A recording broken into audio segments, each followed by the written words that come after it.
So offers prior to auction. So I kind of hinted that.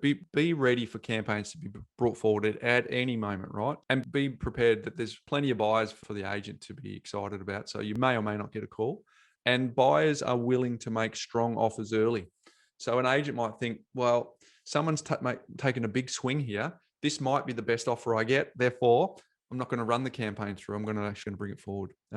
So these are some of the things that are going on. Boardroom auctions, Ben.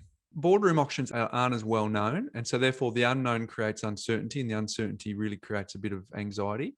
But basically it could take a whole range, right? So I've been in boardroom auctions where we've all been called forward. It's a Thursday night. The auction was meant to be that Saturday. Someone puts in an offer that's acceptable to the vendor. They make that known.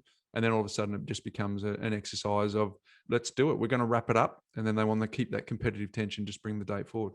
So I've been in ones where they've had all the buyers in the office. It's like 8:00 at night. One buying group is in separate offices. They're not visible to each other.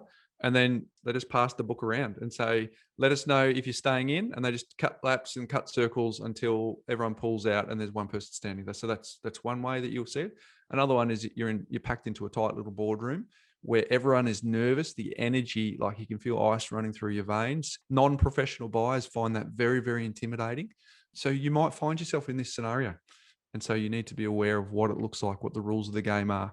But ultimately, it's been called because there's been an offer that's acceptable. They will take that offer unless the competitive bidding pushes it up. And then you're basically into an auction scenario again. And then the last thing to just remind folks here is the auctioneer calls the shots with the increments. I've been a smart ass once or twice in an auction that's backfired on me, Ben. I've got a very deliberate strategy at auction.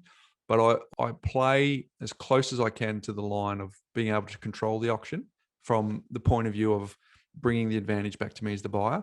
But never, ever do I lose sight of the fact that the auctioneer is in control of that. And if I annoy them, they're going to do whatever it takes for me not to buy it. So just being mindful that the auctioneer calls the shot with increments. So your art is to slow it down and make them as small as possible. Their art is to speed it up and make them as large as possible. So just be aware of that competitive tension. But do not step on that person's ego. That will bite you in the bum. No, and we've talked about auction strategies and all that before in previous podcasts over the 6 years. And we encourage you to go to the propertycouch.com.au and just search for auction, auction negotiations, auction bidding, those type of things. There's several podcasts that we've done on that before because one, we'll talk about body language and those other things. But Bryce, the new one, the COVID new norm is Zoom auctions. Let's talk a little bit about that. Yeah, I love them. It could be Zoom, could be any of the online platforms. But again, it creates uncertainty for people who what's going on? Where's that bid come from? But I guess what I do want to say about Zoom is you got to bring your game.